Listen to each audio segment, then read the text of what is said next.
సోదరుడు రైతు విభాగం అధ్యక్షుడు ఒంటేరు ప్రతాప్ రెడ్డి గారు కార్యక్రమానికి ముఖ్య అతిథులుగా విచ్చేసిన సోదరుడు ఎల్ రమణన్న గారు, పొలిట్ బ్యూరో సభ్యులు అన్న రావుల చంద్రశేఖర్ రెడ్డి గారు, జాతీయ అధికార ప్రతినిధి అన్న అరవింద్ కుమార్ గౌడ్ గారు, అన్న ఇనుగాల పెద్దిరెడ్డి గారు, మా అక్క మాజీ శాసనసభ్యురాలు సీతక్క గారు, కొత్తకోట దయాకర్ రెడ్డి గారు, మహిళా విభాగం అధ్యక్షురాలు బండ్రు శోభారాణి గారు, శశికళ యాదవ్ రెడ్డి గారు, అదేవిధంగా వేదికను అలంకరించిన పెద్దలందరికీ, ప్రాణ సమానులైన తెలుగుదేశం పార్టీ కార్యకర్తలందరికీ కూడా నా హృదయపూర్వకంగా నమస్కారాలు తెలియజేస్తున్నా. మీ అభిమాన నాయకుడు ఒంటేరు ప్రతాప్ రెడ్డి గారు ఒంటి చేత్తో గజ్వేల్లో ప్రజా పోరును నిర్వహించి ఈ రాష్ట్ర ప్రభుత్వం గుండెల్లో ఫామ్ హౌస్ లో నిద్రపోతున్న కేసీఆర్ గుండెల్లో ఈనాడు గుబులు రేపే సభ ఇక్కడ జరుగుతున్నది. ఈనాడు వాస్తవంగా సభకొచ్చి ఒక గంట మాట్లాడిపోదామని మేము అనుకున్నాం. కానీ మిట్ట మధ్యాహ్నం ఎర్రటెండలో వేల మంది యువకులు గజ్వేల్ పట్టణంలో కదము దొక్కిందంటే కేసీఆర్ గారి పాలన మీద గజ్వేల్ ప్రజలు ఎంత అసంతృప్తితో, ఎంత గుండె రగిలిపోతుందో మీ ఉత్సాహం ఎర్రటెండలో చూసినప్పుడు నాకు అర్థమైంది.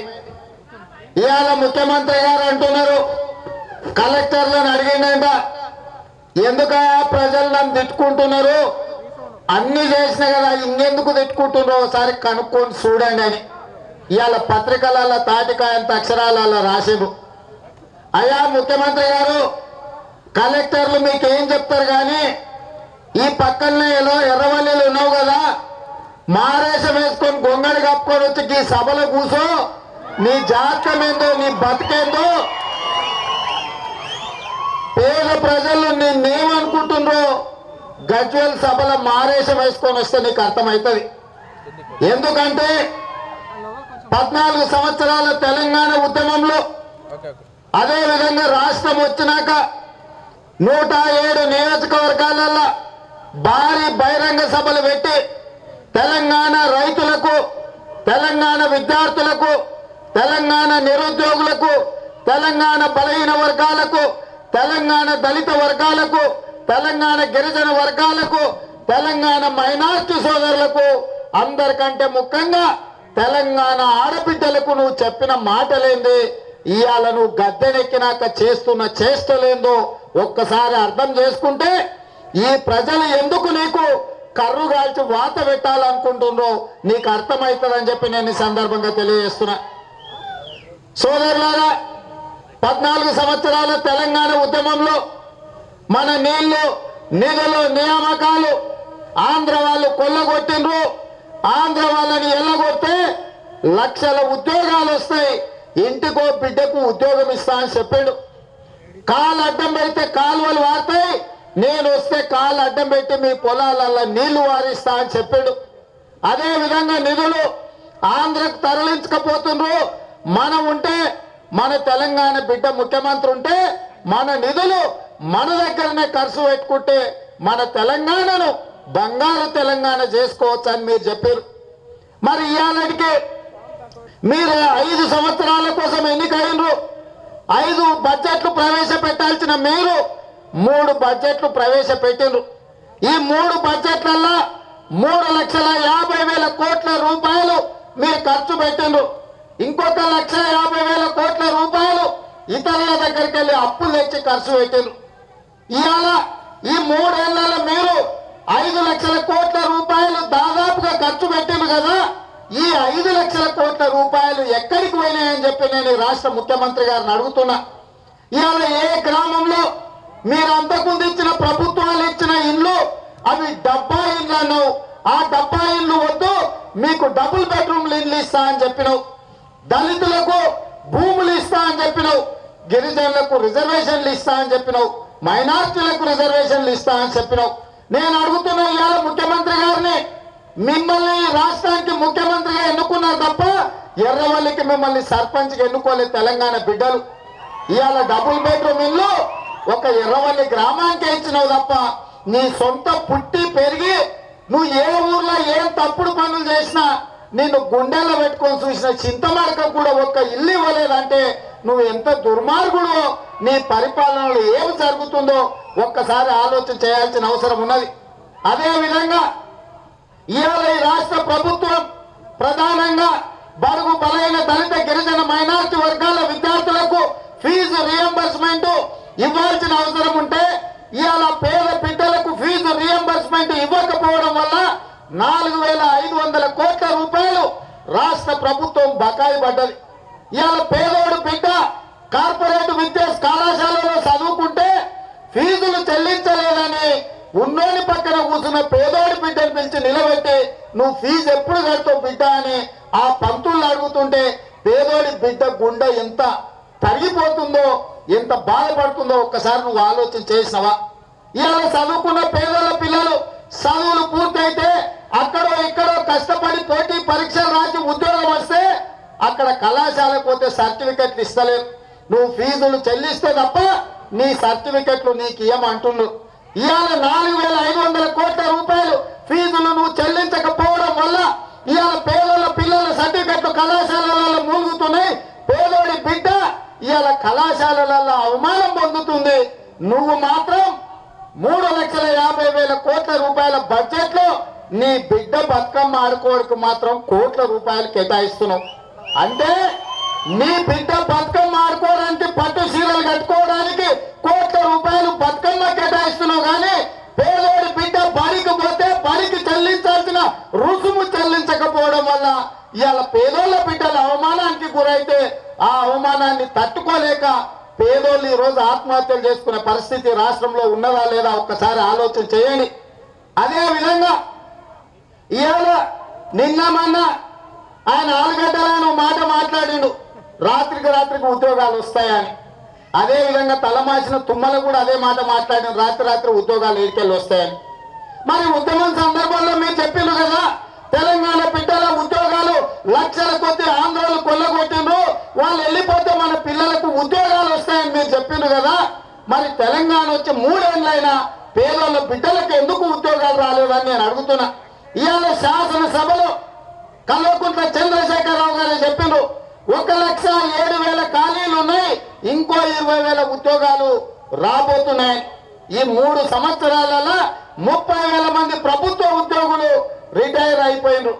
ఇవాళ రాష్ట్ర ప్రభుత్వంలో 1,50,000 ఉద్యోగాలు కొలువులు ఖాళీగా ఉంటే ఎందుకు మీరు నోటిఫికేషన్లు ఇస్తలేరు, పేదోడి బిడ్డకు ఉద్యోగాలు ఇస్తలేరు అని నేను అడుగుతున్నా. అదే విధంగా రాత్రి ఉద్యోగాలు వస్తాయని అడిగిన ఈ మంత్రులను నేను అడుగుతున్నా, వస్తాయి రాత్రికి ఉద్యోగాలు, నువ్వు రాత్రికి నోటిఫికేషన్ ఇవ్వు, రాత్రికి ఉద్యోగాలు ఎందుకు రావు మేము చూస్తామని నేను అడుగుతున్నా. మీరు మాత్రం రాత్రికి గోడ దుంకుతే నువ్వు మంత్రి అవుతావు, తలసాని మంత్రి అవుతాడు, తుమ్మల మంత్రి అవుతాడు, జోగి రామన్న మంత్రి అవుతాడు, పోచారం శ్రీనివాస్ రెడ్డి మంత్రి అవుతాడు, మహేందర్ రెడ్డి మంత్రి అవుతాడు, ఇంద్రకరణ్ రెడ్డి మంత్రి అవుతాడు, కడియం శ్రీహరి మంత్రి అవుతాడు, కొండ సురేఖ ఎమ్మెల్యే అవుతుంది. ఇలా చెప్పుకుంటూ పోతే నీ దగ్గర చెప్పులు మోసిన వాళ్ళు అందరూ కూడా రాత్రికి గోడ దుంకుతేనే వాళ్ళకు ఉద్యోగాలు నౌకర్లు వచ్చినాయి కదా. మీకు రాత్రి గోడ దుంకుతే నౌకర్లు వస్తాయి కానీ పేదోడి బిడ్డకు ఉద్యోగం రాదా అని నేను అడుగుతున్నా రాష్ట్ర ప్రభుత్వాన్ని.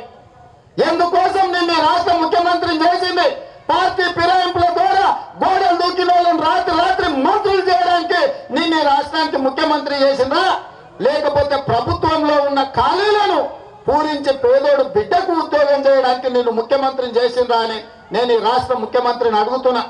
అదే విధంగా రైతు రుణమాఫీ, రైతులకు 1,00,000 రూపాయల వరకు రుణమాఫీ చేస్తా అని చెప్తే ప్రతి రైతు కేసీఆర్ ముఖ్యమంత్రి అయితే మేము బ్యాంకులలో వడ్డీకి తెచ్చుకున్నా బయట పటాన్ల దగ్గర తెచ్చుకున్న అప్పులు మాపైతాయని చెప్పి రైతులు నీకు ఓటేసిండ్రు. ఇవాళ రైతులు ఓట్లేసి నిన్ను ముఖ్యమంత్రిని చేస్తే 3 ఏళ్ళు అయినా సరే ఆ రైతు రుణమాఫీ ఎందుకు చేయలేదని రైతులు అడుగుతున్నారు. ఇవాళ 3.5 లక్షల కోట్ల రూపాయలు, అదే విధంగా 1,50,000 కోట్ల రూపాయలు, 5 లక్షల కోట్ల రూపాయలు నువ్వు ఖర్చు పెడితే రైతు రుణమాఫీకి నీ దగ్గర 17,000 కోట్ల రూపాయలు లేవా అని నేను అడుగుతున్నా.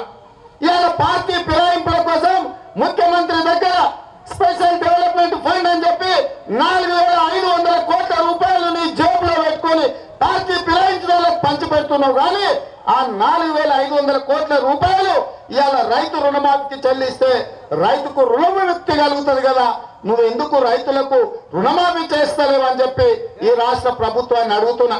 అదే విధంగా మేము రమణన్న గారి నాయకత్వంలో కేంద్ర ప్రభుత్వం దగ్గరికి, వ్యవసాయ శాఖ మంత్రి దగ్గరికి వెళ్ళి తెలంగాణలో కరువు వల్ల, అకాల వర్షాల వల్ల పేదవారికి నష్టం జరిగింది, నష్టపరిహారం ఇన్పుట్ సబ్సిడీ ఇవ్వండి అంటే కేంద్ర ప్రభుత్వం ముందుకు వచ్చి 799 కోట్ల రూపాయలు ఇన్పుట్ సబ్సిడీ రాష్ట్ర ప్రభుత్వానికి రైతులకు పంచిపెట్టమని చెప్తే వాటర్ గ్రిడ్ కాంట్రాక్టర్లకు బిల్లులు చెల్లించి నువ్వు కమిషన్లు కొట్టినావు కానీ రైతులకు ఇన్పుట్ సబ్సిడీ ఇవ్వలే.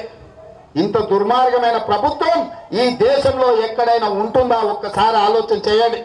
అదే విధంగా తెలంగాణ రాకముందు తెలంగాణలో మొత్తం ఆంధ్రుల పాలనలో బొందల గడ్డగా మారింది తెలంగాణ అని చెప్పిన నువ్వు, తెలంగాణ వచ్చిన ఈ 3 ఏళ్లలో 3,500 మంది రైతులు చచ్చిపోయారు. భారతదేశంలోనే మహారాష్ట్ర తర్వాత 2వ అత్యధికంగా రైతులు ఆత్మహత్య చేసుకున్న ప్రభుత్వం తెలంగాణ రాష్ట్రం అని చెప్పి నేషనల్ క్రైమ్ రికార్డ్ బ్యూరో సంస్థ నివేదికలు ఇచ్చింది. ఇవాళ తెలంగాణ వచ్చిన తర్వాత నువ్వు చేస్తున్న బంగారు తెలంగాణ సంగతి దేవుడెరు, కానీ ఇవాళ తెలంగాణ బొందలగడ్డ తెలంగాణగా మారిన సంగతి వాస్తవం కాదా అని చెప్పి నేను ఈనాడు ఈ రాష్ట్ర ప్రభుత్వాన్ని అడుగుతున్నా. అదే విధంగా 70 ఇళ్ళొద్దు, డబుల్ బెడ్రూమ్లు ఇల్లు ఇస్తా అని చెప్పి నువ్వు సమగ్ర కుటుంబ సర్వే మీద ఒక రోజు మొత్తం జనాలను అందరినీ నిర్బంధించి నువ్వే సర్వే చేస్తే నీ సర్వేలో 20,22 లక్షల మంది పేదోళ్ళు ఇవాళ డబుల్ బెడ్రూమ్ ఇల్లు లేకుండా ఉన్నారని చెప్పిండ్రు మీరే.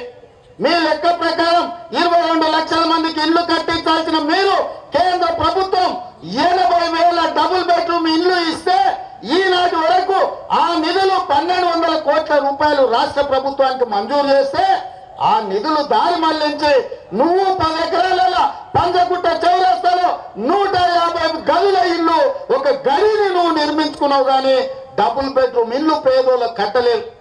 మొత్తం కేసీఆర్ ముఖ్యమంత్రి అయిన తర్వాత తెలంగాణలో నిర్మించిన డబుల్ బెడ్రూమ్లు ఎన్నాయంటే 950. ఈ 950లో హైదరాబాద్ లో పాతిళ్లకు రంగులేసింది 396 అయితే మిగిలిన మీ నర్సాపూర్ ఎర్రవల్లిలో మాత్రమే. మొత్తం తెలంగాణ రాష్ట్రానికి ముఖ్యమంత్రిగా ఎన్నికైన ఈ చంద్రశేఖరరావు గారు ఎర్రవల్లి నర్సాపూర్ లో తప్ప ఏ ఊర్లో కూడా డబుల్ బెడ్రూమ్ ఇండ్లు కట్టలే. ఇవాళ ఎంత దౌర్భాగ్యమైన పరిస్థితి అంటే నర్సాపూర్ నియోజకవర్గంలో తెలుగుదేశం పార్టీ అధికారంలో ఉన్నప్పుడు అన్న నందమూరి తారక రామారావు గారు అక్కడ గంగిరెద్దులకు 30 కుటుంబాలకు పక్కా ఇల్లు కట్టిస్తే ఈ 70 ఇళ్లలో మీరు ఎట్లా బతుకుతారని చెప్పి కలెక్టర్, మంత్రి, ఎమ్మెల్యే పోయి ఆ ఇల్లు కూడగొట్టి డబుల్ బెడ్రూమ్ ఇల్లు కట్టిస్తామని మనకు బజార్లో పడేసి 1.5 సంవత్సరం అయింది ఈ రోజు వరకు. కనీసం గంగిరెద్దుల మీద జాలి కూడా లేదు నీకు. కనీసం ఆ 30 ఇండ్లు కట్టించే పరిస్థితిలో ఈ రాష్ట్ర ప్రభుత్వం లేదు. ఇది రాష్ట్రంలో ఉన్న పరిస్థితి.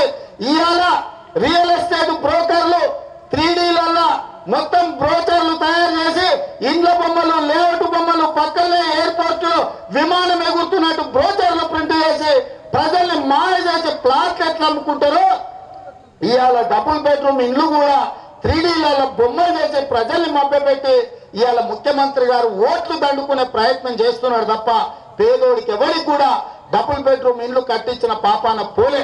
నేను ఇవాళ అడుగుతున్న ముఖ్యమంత్రి గారిని సూటిగా సవాలు విసురుతున్న ఈ రాష్ట్ర ముఖ్యమంత్రి గారికి సవినయంగా మనవి కూడా చేస్తున్నా. అయ్యా ముఖ్యమంత్రి గారు, కల్వకుంట్ల చంద్రశేఖరరావు గారు, మీరు తెలంగాణను బంగారు తెలంగాణ చేస్తా అన్నారు కదా, మొత్తం తెలంగాణ సంగతి వద్దు. నువ్వు పుట్టి పెరిగిన చింత నువ్వు ముఖ్యమంత్రి అయిన 3 ఏళ్లలో ఎవరికి నువ్వు ఇల్లు కట్టించినావు? ఏ దళితులకు 3 ఎకరాల భూమి ఇచ్చినావు? ఏ చదువుకున్న యువకుడికి నౌకరు ఇచ్చినావు? ఏ గిరిజనులకు 12% రిజర్వేషన్ ఇచ్చినావు? ఏ మైనార్టీకి 12% రిజర్వేషన్ ఇచ్చినావో నీ చింతమడక గ్రామంలో చెట్టు కింద కూర్చొని నీ ప్రజల మధ్యనే నీ గురించి అడుగుతా పద. ఒకవేళ చింతమడకకు రావడానికి నీకు ముఖం చెల్లకపోతే తెలంగాణ సిద్ధాంతకర్త ప్రొఫెసర్ జయశంకర్ గారి సొంత ఊరికి పోదాం. ఆ ఊర్లోనా తత్త మధ్య ఆ ఊర్లో రోడ్ల మీద పోసినవా నువ్వు? ఆయన జీవించిన ఇల్లును లైబ్రరీ చేస్తా అని చెప్తే నువ్వు అది చేయకపోతే పక్కోళ్ళు కొనుక్కొని దాన్ని కూలగొట్టే పరిస్థితి ఇవాళ తెలంగాణలో ఉంది. ఇవాళ తెలంగాణ ఉద్యమకారులు ఆలోచన చేయాల్సిన అవసరం ఉన్నది.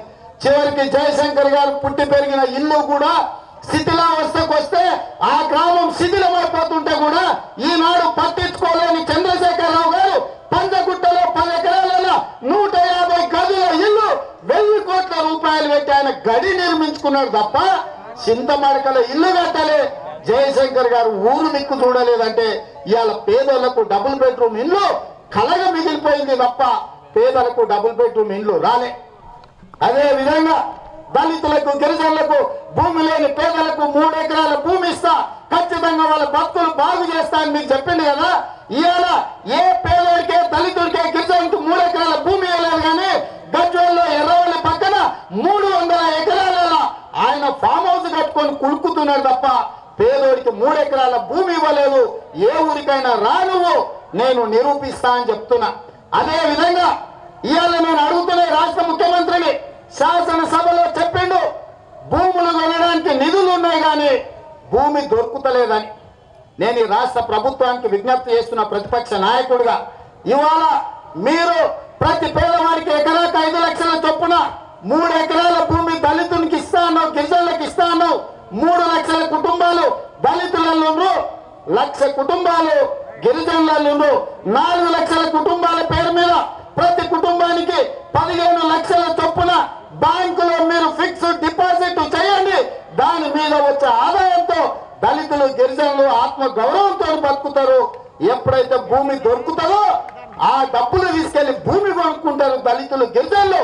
నిజంగానే నీ దగ్గర దళితుల కోసం గిరిజనుల కోసం నిధులు ఖర్చు పెట్టాలన్న మనసు నీకు ఉంటే ఇవాళ నిధులు బ్యాంకులో ఫిక్స్డ్ డిపాజిట్ చేయి.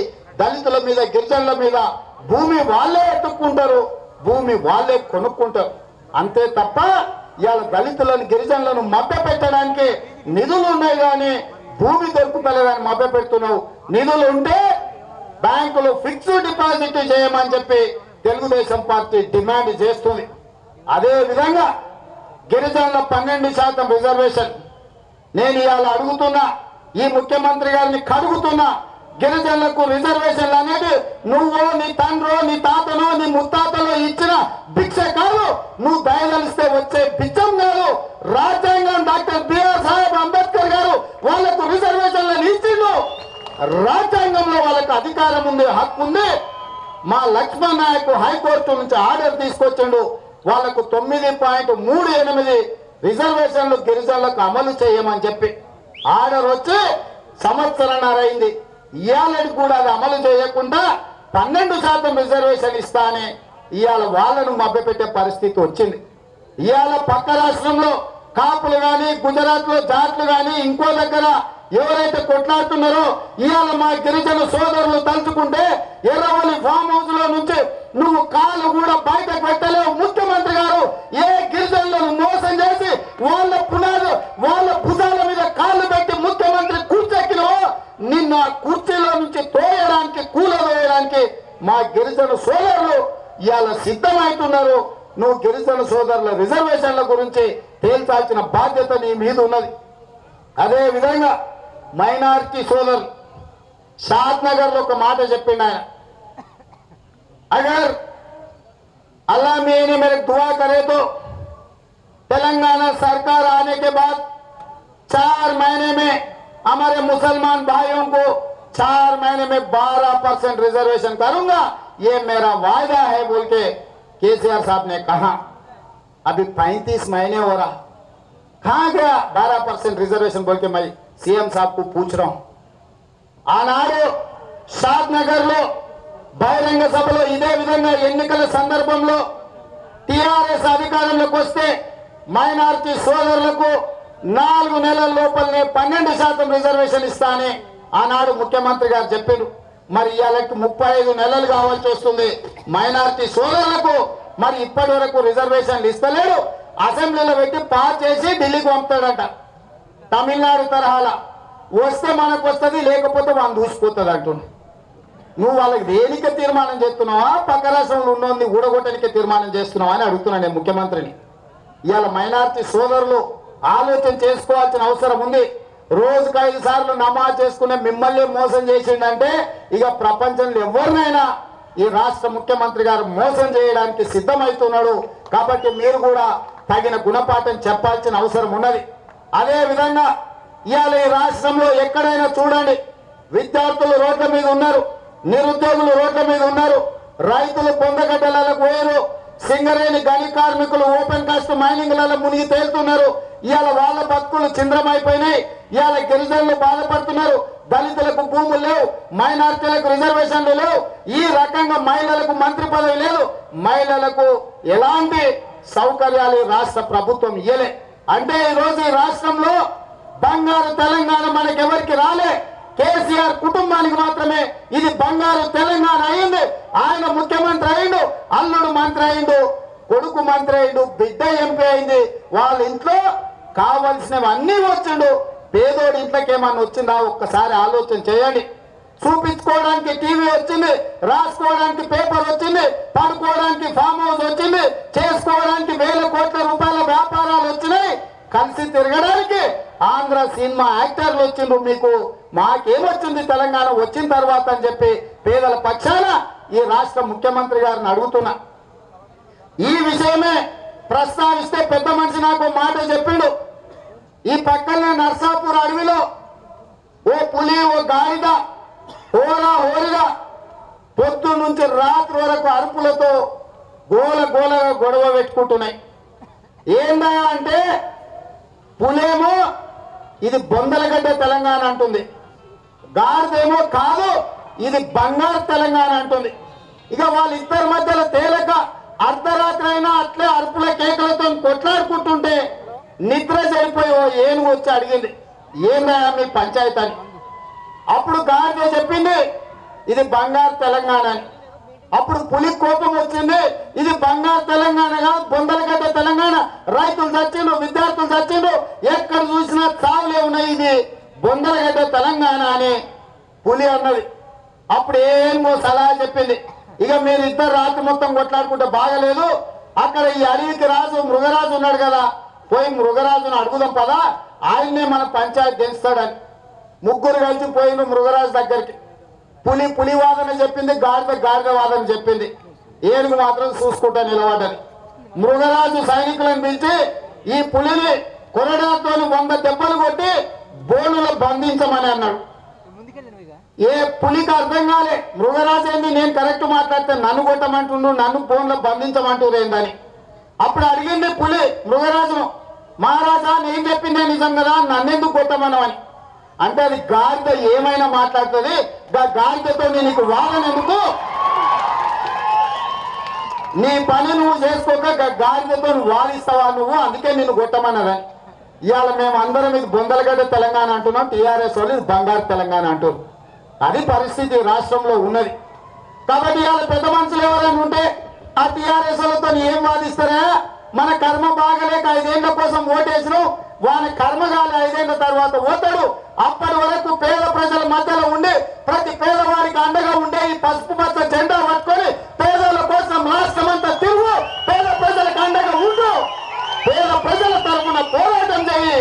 అంతే తప్ప టీఆర్ఎస్ తో మాట్లాడితే ప్రయోజనం లేదు. వాళ్లకు గుణపాఠం చెప్పాలంటే పేదోరికి అండగా ఉండే పసుపు పచ్చ జెండాతోనే సాధ్యమవుతుందని చెప్పి ఇవాళ పెద్దలు సలహా ఇచ్చారు. కాబట్టి ఇవాళ మీ అందరి దగ్గరకు వస్తున్నాం. కాబట్టి సోదరులారా, ఇవాళ ఈ రాష్ట్రంలో పరిస్థితి చెప్తే వినటోడు లేడు, అవసరమైంది చేసేటోడు లేడు. ఏమైనా కానీ ఇంత వేసుకోవాలి, చెట్టు కింద కూర్చోవాలి, వెనకటి కథలు ఎక్కెక్కి చెప్పుకోవాలన్నట్టుంది రాష్ట్రంలో. ఎవరన్నా టీఆర్ఎస్ వాడు అన్ని ఊర్లలో దాదాపు అందరు నాయకులు టీఆర్ఎస్లకే పోయిండ్రు కదా. ఎవడైనా పెన్షన్ల కోసమో, ఎవడైనా ఇండ్ల కోసమో, ఎవడైనా పేదోళ్ళ కష్టాలు ఎట్లున్నాయని ఎవరైనా వచ్చి అడుగుతుండ్రా? ఎవరైనా డబుల్ బెడ్రూమ్ ఇల్లు కావాలని వచ్చిందా? పేదోళ్ళకు భూమి కావాలని వచ్చిందా? మీ పిల్లలకు ఫీజులు కావాలని వచ్చిందా? మీ పిల్లలకు ఉద్యోగం కావాలని వచ్చిందా? మీ ఊరికి నీళ్లు కావాలని వచ్చిందా? మీకు తాగనీకి నీళ్లు ఇస్తామని ఎవరైనా వచ్చిందా? ఏటిగడ్డ కిష్టాపూర్లో భూములు పోతే ఎవరైనా పలకరేనికి వచ్చిందా? మరి ఏమి అడగనికి రానోడు రేపు ఓట్లు అడగనికి వస్తే మీరు రాణిస్తారా అని నేను అడుగుతున్నా. రాణిస్తారా? గోకి మా తల్లి చెప్తుంది, మా అక్కను ఆదర్శంగా తీసుకోండి. అక్కడ ఉన్న యువకులు సాయంత్రం అయితే అట్లా ఇట్లా అయితే మళ్ళీ అటు ఇటు ఊగారు కనుక అక్కను ఆదర్శంగా తీసుకోండి అని యువకులందరికీ చెప్తున్నా. ఇవాళ నిజంగా మల్లన్న సాగర్లో ముంపు గురయ్యేటప్పుడు ఏటిగడ్డ కిష్టాపూర్లో ఆ గ్రామం నుంచి యువకులు వేములఘాట్ నుంచి ఏటిగడ్డ కిష్టాపూర్ నుంచి మా భూములు అప్పనంగా గుంజుకుంటున్నారు, మమ్మల్ని మల్లన్న సాగర్లో ముంచుతున్నారు, మీరు మాకు అండగా ఉండాలంటే ఒక్కసారి వచ్చి ఆ ఊర్లో కూర్చొని పోయినా 15 రోజులు ప్రభుత్వానికి టైం ఇస్తున్నా. వాళ్ళ కష్ట సుఖాలు అడిగి వాళ్ళకు అవసరమైన ఇవ్వగలిగిన వాళ్ళ అధికారం హక్కున్న నష్టపరిహారాన్ని ఇవ్వండి. ఇవ్వకపోతే ఏటిగడ్డ కిష్టాపూర్లో 2 రోజుల దీక్ష కూర్చుంటా అని చెప్పిన. ఆ ఎల్లా అందరు నవ్విండ్రు, ఏం పని నీకు, నువ్వు దీక్ష కూర్చుంటే ఎవడు అడుగుతాడని. కానీ మేము ఆ ఎల్లా తెలుగుదేశం పార్టీ కార్యకర్తలు ముక్కవోని ధైర్యంతో ఆ నియోజకవర్గ ఇన్ఛార్జి ఇటు ప్రతాపన్న అటు రమేష్ ఏటిగడ్డ కిష్టాపూర్ యువకుల మద్దతుతోని 2 రోజులు దీక్ష కూర్చున్నాం. ఆనాడు పెద్ద పెద్ద మాటలు మాట్లాడిండ్రు మంత్రి హరీష్ రావు గారు. తాటి సెట్టోలే పెరిగిండు కానీ తలకాయ మాత్రం లేదు ఆ మంత్రికి. ఏమన్నుంటే కరెంటు స్తంభంలాగా ఇంత పొడుగు నిలబడి మైకు పట్టుకొని ఆయన మాటలు చెప్తాడు తప్ప పేదోడు గురించి ఆయనకు అర్థం కాలే. ఆ ఎల్లా చెప్పినాం 2013 భూసేకరణ చట్టం ప్రకారం భూములు వేయటోళ్లకు నష్టపరిహారమే కాదు, రైతులకు, రైతు కూలీలకు, చేతి వృత్తులకు, అదే విధంగా కుల వృత్తులకు అందరికి కూడా నష్టపరిహారం ఇచ్చి తీరాల్సిందే. ఇవ్వకపోతే గ్రామాలకు వస్తే 50 చెట్టు కట్టి లాగుల తొండలిడిచి టీఆర్ఎస్ వాళ్ళని కొడతామని ఆ రోజు చెప్పినాం. ఆ భయానికే ఇవాళ పేపర్ చదవండి. ఇవాళ ముఖ్యమంత్రి గారు 38వ జీవో ఇచ్చి ఎవరైతే భూములు మునుగుతున్నాయో కుల వృత్తులకు, చేతి వృత్తులకు, రైతు కూలీలకు ప్రతి పేదవారికి 5 లక్షల నుంచి 12 లక్షల వరకు నష్టపరిహారం ఇస్తాను ఈ రోజు జీవో ఇచ్చిందంటే ఆనాడు ఏటిగడ్డ కిష్టాపూర్ యువకులు పోరాటం చేస్తేనే ఇవాళ రాష్ట్రంలో భూమి కోల్పోయే ప్రతి గ్రామంలో ఉండే ప్రతి పేదవారికి న్యాయం జరిగింది. అది కూడా ఈ ప్రాంతం ప్రజలు పోరాటం చేయడం వల్ల ఇవాళ రాష్ట్రంలో ఉండే ప్రతి పేదవాడికి న్యాయం జరిగింది. కాబట్టి సోదరులారా, మనం ఇవాళ చేస్తున్న పోరాటాలు వృధా పోవు. ఇవాళకి ఇవాళ మనకు నష్టం మనకి ఇవాళ కనిపించకపోవచ్చు. కొండపోచమ్మ ప్రాజెక్టు గురించి కూడా మా ప్రతాపన్న గుర్తు చేస్తుండు. ఖచ్చితంగా కొండపోచమ్మ ప్రాజెక్టుకు సంబంధించిన రైతులకు కూడా మేము అండగా ఉంటాం. మీరు పోరాటం చేయండి, మీ పోరాటానికి మా తోడు ఉంటామని చెప్పి నేను ఈ సందర్భంగా మిత్రులందరూ తెలియజేస్తున్నా. కాబట్టి సోదరులారా, కేసీఆర్ ఎవరికి లేడు, మనం ఏం చేసినా లాభం లేదని కొంతమంది మనకు సన్నాయి నొక్కులు నొక్కుతుంటారు. వాళ్ళు ఎవరంటే పరోక్షంగా కేసీఆర్ ను పక్కనిచ్చేటోళ్ళు. కేసీఆర్ ఉండాలనుకునేటోడు ఆయన మీద పోరాటం చేయొద్దంట. ఎందుకు చేయొద్దా? అట్లా అనుకుంటే తెలంగాణ వచ్చునా? అట్లా అనుమతులు ఇస్తేనే ధర్నాలు చేసుకోవాలంటే తెలంగాణ వస్తుండేనా? ఇవాళ మన డీజే బండిని పోలీసులు గుంజుకపోయి రోడ్ ఎంబట.